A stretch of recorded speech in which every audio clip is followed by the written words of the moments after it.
Hi there, I'm Sam Niedermeyer. Dave, it's our very first show of FBA and Friends Together where we riff about everything Amazon. Are you excited for this episode? I am excited for this episode. I mean, what else? Riffing on Amazon. I mean, what else is there to do, really?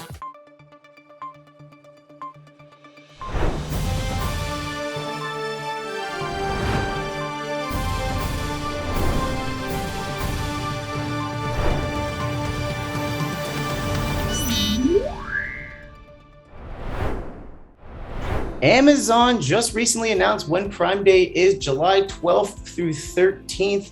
For the first time ever, it's also going to be in Poland and Sweden. It's going to be all over different types of Amazon marketplaces, pretty much all of them. Dave, what are you most excited about as a seller? I mean, sales, of course, but it's funny, I always am frustrated as a seller that we don't get this date much further in advance. We always know ballpark when it's going to be, but then there's always this big mystery. But then the day it's announced, you kind of remember why they do it this way, right? Because it actually gets everybody fired up, and it's all the headlines now. It's like Prime Day, July. It's like, well, we already knew, but now we know for sure. So it's exciting times for both. I mean, obviously as a seller, but as a buyer too. I mean, what better time to find some good deals on some of the things you've had on your wish list for a while. Oh, there's all sorts of deals. I saw on the press release too, they're already pimping out a few items like the Dre Beats and stuff like that. Like they're not joking around. They really want to get people amped up for this. Amazon's like a master of this kind of thing. And you're right, it's annoying. People ask, when is Prime Day? When is Prime Day? We don't know. Amazon keeps that like they are a poker player right at the last hand, waiting on the river. Just like, what is it? It's going to be an ace. Is it going to be a 7? And then bam, they come out just like that.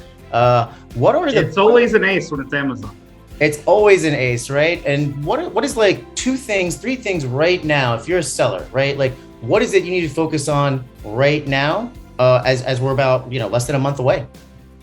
I mean, inventory is really important. And, there are obviously some great tools that, FeedbackWhiz provides in that regard for, making sure you're on top of your projections, because if you're new to Prime Day, there's going to be a learning curve there. Like, no matter how well prepared you are, you don't know what you don't know yet. But if this is your 2nd, 3rd, 4th, or 10th, 15th, 20th Prime Day, you should have an idea of what that spike's going to look like. But I think inventory preparation is very key. You don't want to over prep and pay too much, and you don't want to under prep and not be ready for those sales. And then of course, just, any deals you can make, any, inventory planning, not only from a sending into the warehouse perspective, but also from a, do you have certain SKUs you want to push? Do you have certain things that you want to, maybe some things that have been stagnant, now's the time to push them. Or if you have something hot, now's the time to promote it. You're going to, put a little more into ad spend and stuff, but it's worth it. I mean, outside of 4th quarter, this is it. This is it. I think another interesting tip, we went to an Amazon event recently in New York earlier this week.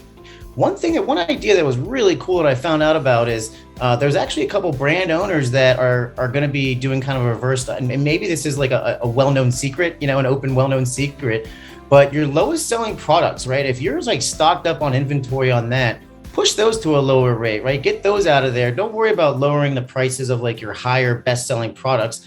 Obviously, if you own a P&L tool like the one FeedbackWhiz owns, shameless plug, you can go in and track and see exactly which ones are your most profitable products by SKU, by ASIN. So that's just one little topic right there. Dave, you also have some excellent ideas that we share on our blog and our great Prime Day guide, which anyone who's watching this, you go ahead, check out our blog. Click the link right below there. You can actually see all the different things you should be set up for. And another thing that I think that you actually kind of pinpointed on, Dave, was really setting yourself up for success and measuring that success, right? A lot of sellers aren't necessarily, like that, hey, we got to do it for Prime Day, but there's a lot of success that comes after Prime Day too, right? Yeah, it's a great point. And like you mentioned, having a tool like a profit and loss tool that you can easily see those statistics. And the thing is, it's not, when it comes to Prime Day, it's not all about profit. Like you said, sometimes it's pushing that product that's not doing great, or sometimes it's boosting your sales rankings for the future. But I think it's very similar to the fourth quarter in the sense that you prep for it, and when it's over, you feel like the sense of relief, like, oh, it's finally over. But it's not. Like you said, that's where a lot of the hard work comes in those couple months after, and there's gift cards still flowing. So yeah, it's an extensive process, and like you said, FeedbackWhiz's blog has some great information on that I think is useful for both beginners and veterans alike. Yeah, and thank you for contributing to that. We're going to move on to the next topic. Big shocker, it's about Amazon, right? But this time it comes out of the EU. It's actually the biggest leak, I guess, since the Roe v. Wade draft came out. But essentially, Amazon's going to look towards offering to share the data, with two sellers so they can kind of see information about their rivals. This is kind of something we've somewhat seen coming, right? The EU has been very, very strict when it comes to cookies and digital cookies, and now they're really important about digital rights over in the EU. You talk about like France and Germany really pushing that. So Amazon's going to offer that, but there's with a caveat. I think it's because they don't want to get fined. Right. It's not out of the goodness of their heart. But I think it's, regardless of the reason, it's great for sellers and customers alike. I mean, Amazon's obviously a well-oiled machine. They obviously know what they're doing, but it can be frustrating sometimes that you don't always know what's going on behind the scenes. I mean, take something like IPI scores, where we kind of understand the concept, but we don't ever really get to see the algorithm. And the buy box is kind of similar. Sometimes, for brand owners that sell their own product, it may not be as much of an issue, but for people that have competitors on the same product, sometimes you're a lower price than your competitor, but they've got the buy box, and we don't always know why that's the case. So the idea that there's going to be some transparency here, beside for some of the things that they're doing, I think is really exciting. I think we can learn a lot from it, and I think, it's going to be useful.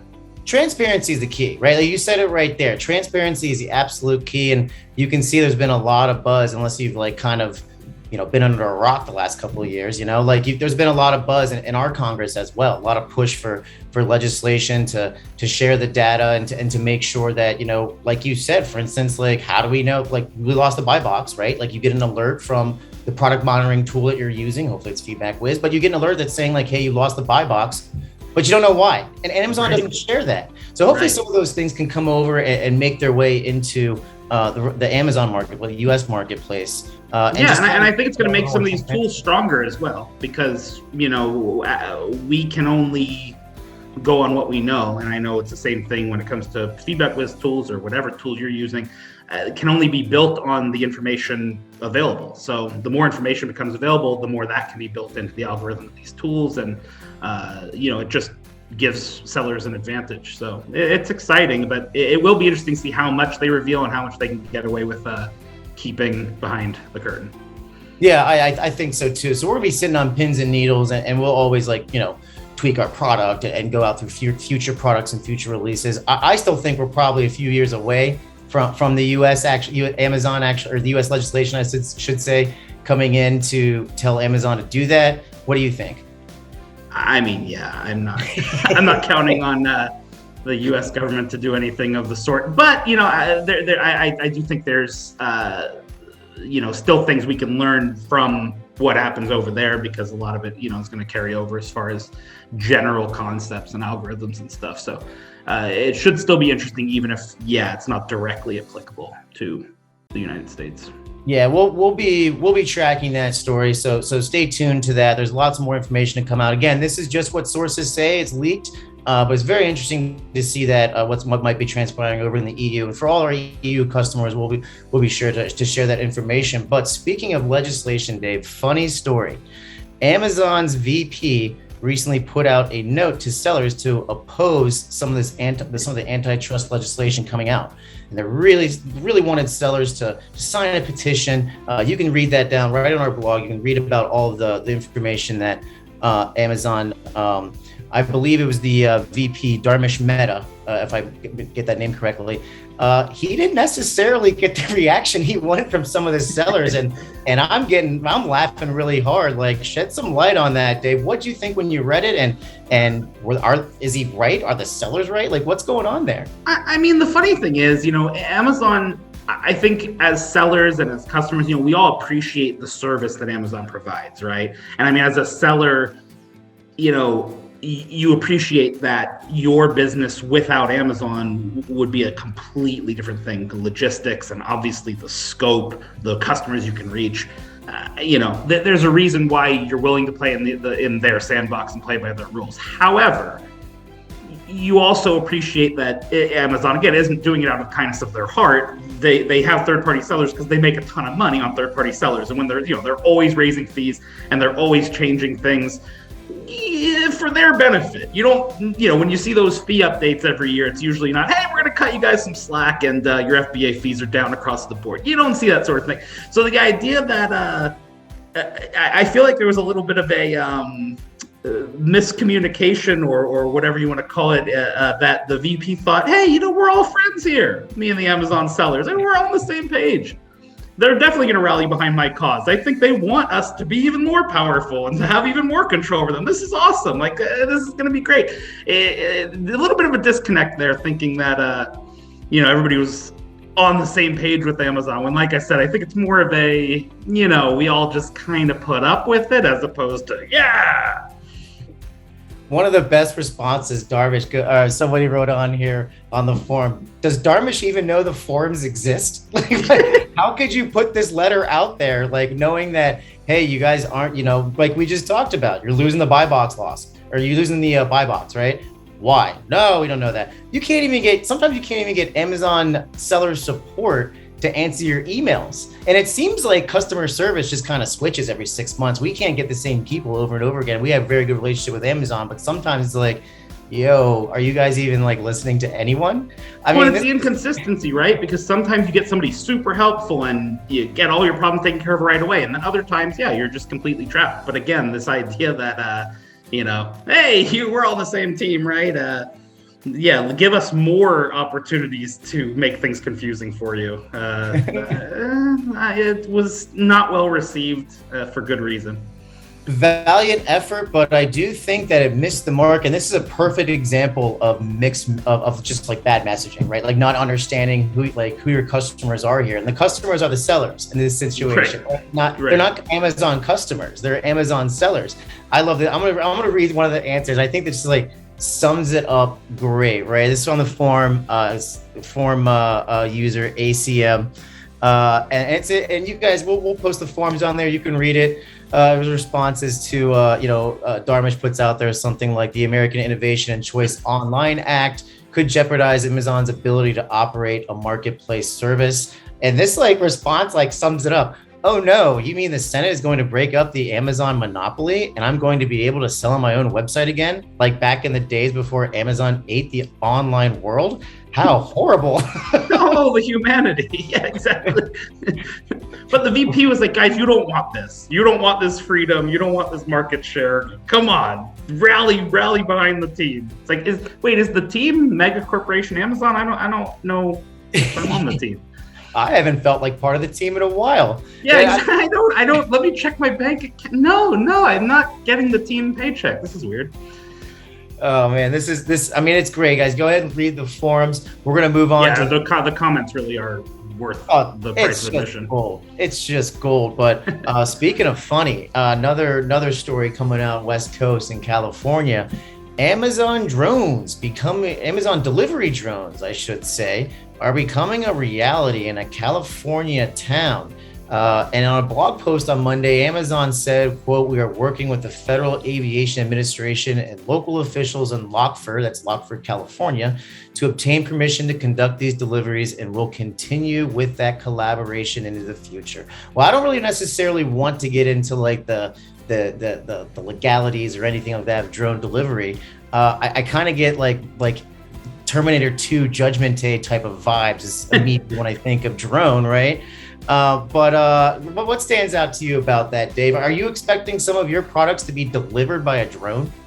Yeah, I mean, I'm always I love, innovations in technology that, make things easier. But I mean, some of these stats are crazy. I mean, that article said that prime air drones can fly up to 50 miles an hour. I mean, just imagine these things zipping. And if you think about how many Amazon products, I think it was our friend John over at Black Label Advisor that said, I'm torn on this because I like clear skies. Like this idea of just looking up and just it's just going to be like the future, but as opposed to flying cars, it's just flying Amazon deliveries. I don't know if you saw the YouTube story on it, but there were some great comments that I'll share here because they're just a couple of my personal favorites. This one, a classic. Anytime there's AI advancements, finally these drones can make a paycheck to feed their baby drones. People not a big fan of taking human jobs. This guy here, well, they just made it much easier for porch pirates to steal packages. These drones can be shot out of the sky with just a slingshot. Criminals are going to have so much fun with this, just wait and see. Now, 50 miles an hour, this is some Bart Simpson slingshot perfection here. I mean, you're going to have to, check the wind, know where it's going to, you're going to have to shoot to the place you think it's going to, that's going to be some impressive slingshotting there. I feel like it'll turn it like, I don't know if you know the story about if you've seen the show Hamilton, right, on Broadway, but they go into the duel between Aaron Burr and Alexander Hamilton, and the story goes that Aaron Burr tried to miss. Now he didn't. He hit Alexander Hamilton, and Alexander Hamilton was standing there. And granted, this was like 1800, so like firearm technology has improved a lot. Sure. But I mean, if you're shooting down a drone, going 50 miles per hour, 200 feet in the air, I mean, they could probably use you the military could probably use you somewhere, right? Like, I don't think, I don't think, you may not get in trouble. You may get recruited for something. I mean, that sounds like a pretty good shot. And then finally, of course, I can already see videos of the family dog ragdolling one of these drones. A pit bull will lock jaw onto one of these invaders and be carried back to Amazon warehouse. Now, I love this visual, but I especially love that this article and this video shows that these are small drones that are going to do packages, in the range of like 2 to 5 pounds. So I love that this 50-pound pit bull, but I mean, the payload on this is very impressive. I'm gonna take the pit bull in that versus match. Pit bull versus drone. You're taking pit bull? One of these baby drones, yeah. I mean, if we're talking about like a big industrial drone, I got to see the pit bull first. But one of these delivery drones, yeah. Well, you got to watch out for Mama Drone right there, because Mama Drone is trying to make the paychecks to little baby drones. That's right. Anytime you got a Mama Drone, it's going to be a little more forceful. But it is one thing I am going to be curious to see if this does start, getting out there, is when, not if, because it's just a when factor. When something goes wrong, whether it's property damage or somebody getting hurt, or if it is a pet or whatever, I wonder what that's going to look like, because obviously Amazon will be insured for those type of things. But I've noticed that people in general are a lot less forgiving about accidents related to artificial intelligence or technology. Yes. Because if, for example, a human Amazon driver has an accident, people are going to say, okay, well, it's an accident. People can relate to that. But, when you see like an automated car, for example, get into a crash that hurts somebody, people have a very different reaction to that. So, you can imagine if something goes wrong with one of these drones, society as a whole may not be very forgiving. And with how many of these things are going to be in action, I mean, how would it not happen at some point? I mean, you see that with the Tesla cars, right? And I know we're going off topic a little bit, but like the Tesla cars drive around all the time, and they got to like 800 or some accidents. The self-driving cars, in 2020, I think the FAA, or not the FAA, the government came out with some report there, and I apologize because we're just riffing, but like everyone's mad because you can blame the AI 823 times when it happens 823 times. Like you're right. And again, like if you look at human statistics, I would, without having them in front of me, be willing to bet that humans are way worse at driving than the artificial intelligence are. But again, we can, just kind of say, oh, well, Gary was on his phone. It happens to the best of us. Whereas if it happens to the AI, it's like, well, wait a minute, that wasn't a human. I don't like that one bit. So I personally I think, obviously it sucks when jobs get lost and all that stuff, but you can't stifle technology. You can't stifle, forward movement, or at least you shouldn't in a, society that's growing and moving forward.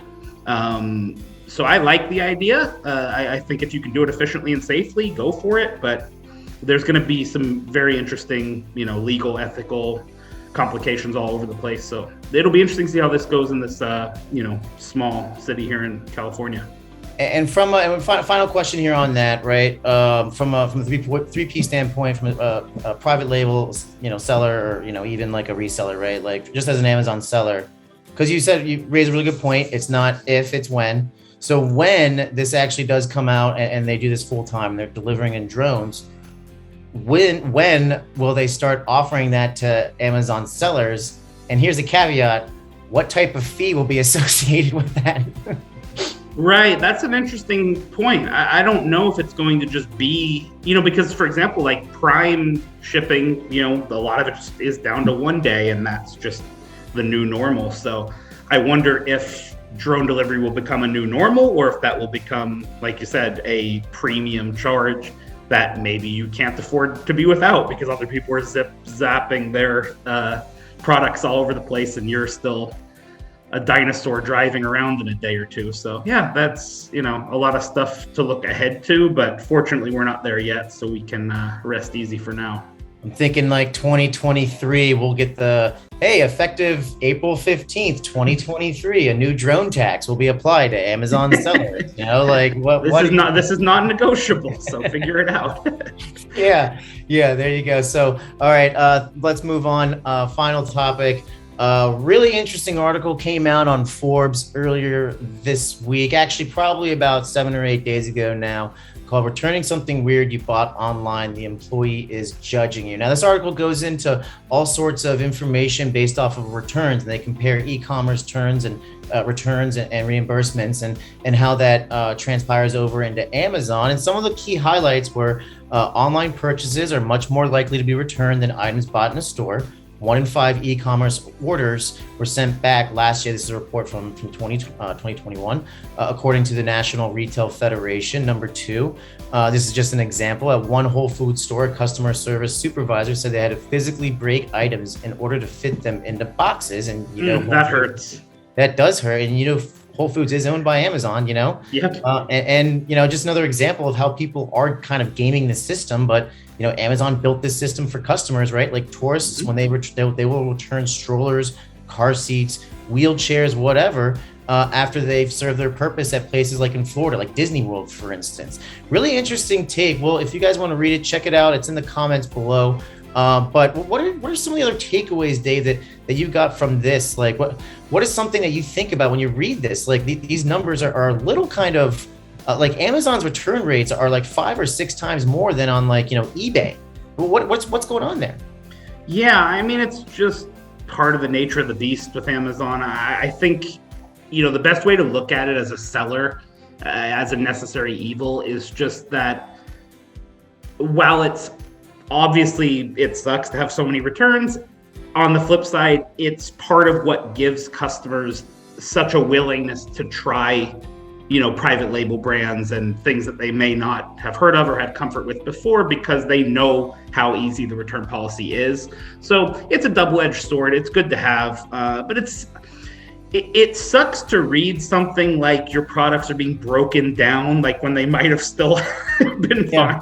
They're being broken down to be shoved into boxes. Like that hurts, but I don't think it's anything we didn't already know. It's just kind of confirmation. But that was kind of the big takeaway for me. The title of this article is "Returning Something Weird You Bought Online, the Employee is Judging You." I thought this would just be like a really funny article about all these weird zany things people are buying, and it's like, oh, by the way, your products are being returned at an alarming rate, and there's all sorts of stuff going on screwing you as a seller. And I'm like, oh, this is not as funny as I thought it was going to be.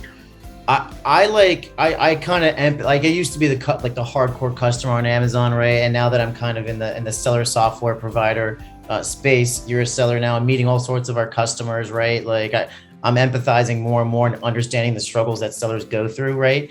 And it's kind of, it's kind of a like you said, double-edged sword. Like Amazon's created this great ecosystem that's customer friendly. We always talk about this quote that Bezos said in like 2015, like, you have to pretend like, we're at a party and the customers are at, invited to this party all the time. So we want to make sure that's okay. But regrettably, I think about all the times when I was a younger lad and it'd be 2-3 o'clock in the morning. Maybe I had a few old fashions, I don't know. And you just buy something and it comes there like 2 days later and you're thinking, what am I going to do with this? What was I thinking? You know what I mean? And just the immediate return happens. But coming from a business standpoint, that really affects the bottom line. And so it's really important when you say like, hey, start factoring the prices, right, of returns. Go and see what your return rate is, right? If it's something that's astronomical on a ASIN, you know, on this certain child ASIN versus this child ASIN's, like, you know, there's a return at an astronomical rate comparatively, it's probably a good idea to start investigating that issue, right? Yeah, I think, you know, that's, you know, we talked a bit earlier about a, you know, profit and loss tool. I think that's what makes a tool like that so essential is, you know, when you first get into selling, you just kind of think of it as, you know, I just need to have more profit than cost. It's easy enough. But then when you really dive into the fees and advertising and return rates and all these different things, you really do need to have the full picture to determine how profitable something is. And people in spaces, you know, this is why, like, for example, I won't sell clothes because the return rates are just too high. Somebody's going to get it and it doesn't fit, or it's just not the right look. But people who do sell clothes factor all that in. They know they're going to have return rates and they know some of the stuff is going to come back and not be in sellable condition, but they have, you know, gone through the research of figuring out that they have enough profit on the sales that are successful to cover those losses. So it's a reminder that you always have to look at the big picture no matter what you're selling. Absolutely. It's all part of the same, you know, the same ecosystem. You want to get as much data as possible, formulate a plan. Very important too, if you're noticing that you're accidentally sending reviews to people that already returned it, don't send them those reviews. We got a perfect tool for that. Check us out at FeedbackWhiz.com. Dave, I appreciate all your time today. One more thing, we do have a nice webinar coming up. I don't know if you noticed this. Inflation's high. It's the highest it's been in quite some time, 40 years. It's up 8% or so, maybe 9 now. Cost of consumer goods going up. The Fed just raised the interest rates yet again. A lot of stagnation in our industry. So it's kind of important to focus on a lot of things, these minor things that might not seem like much that we're talking about. Really good way to improve that ROI on your product, improve the efficiency of your business, and overall create a better customer experience with better customers. And our webinar is going to go into that next week. I'll be joined with Anna Rose from Yardline on June 23rd at 2 p.m. Eastern Standard Time, 11 a.m. Pacific Standard Time. The 5 metrics every savvy Amazon seller tracks for success. It's a 30-minute session. Sign up in the link below. Dave, you're going to attend? You're going to join? What are you looking forward to? Yeah, for sure. I mean, the timing is perfect, right? You guys planned it not knowing that we were going to get the Prime Day reveal, and now we have it.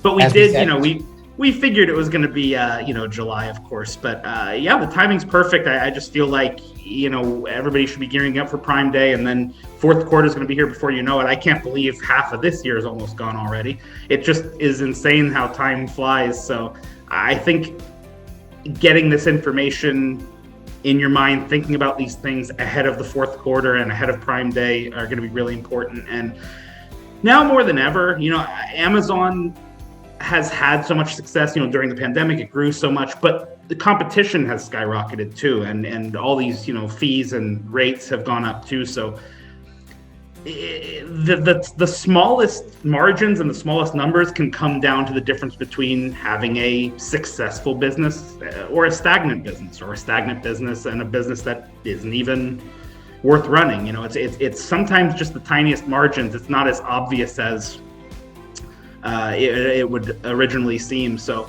I'm excited for this. I think it's one of those things that even if you know 2 or 3 of the things already, but you learn a couple, you know, even just 1 or 2 things, it's going to be well worth the half hour you spend. So yeah, these are always informative, and this one is timely for sure. Yeah, I'm excited. Thanks so much, Dave. We're running out of time, but I want to give you the last word. I want to know, did you have fun today? Will you join us again for this back and forth riff we have, and give us the last word and where people can find you at? And I really appreciate your time today, brother. Yeah, I mean, you locked me in here, so you know, I'm just I guess, you know, next time you need me, you just you know, turn the lights on again. I mean, you know, I guess you could call it fun. But yeah, no, you can find me Dave's Dime on Twitter. I don't tweet much these days, but you know, when I do, it's quality over quantity. That's what I always say. So yeah, it's been a lot of fun, and yeah, if you'll have me back next week, I'll be back. Dave, just like the commercials we see for a certain alcoholic beverage, You are the most interesting seller in the world. I really appreciate your time. I really appreciate that's a couple of alcoholic references there, Sam. And it is before noon. We're recording this. You got any confessions to make here, or? It's almost 2:00 East Coast time, brother. All right. So you are well within your rights to enjoy those old fashions and whatever else you may be enjoying. Thank you so much, Dave. We'll check us out next week, everyone. Thank you so much for listening. We release these every Monday. Check us out throughout the week. You can find us at feedbackwhiz.com. Look at YouTube, FeedbackWhiz, and all across Instagram, Twitter, Facebook, LinkedIn, TikTok, believe it or not. We're all available there. Check us out. Don't forget to also check out our Prime Day guide. Sign up for our webinar. Most importantly, if you like this, hit that like button below and subscribe. We're going to bring it to you every week. We hope you tune in next week. Thanks so much for your time, FBA Friends. Thanks, everybody.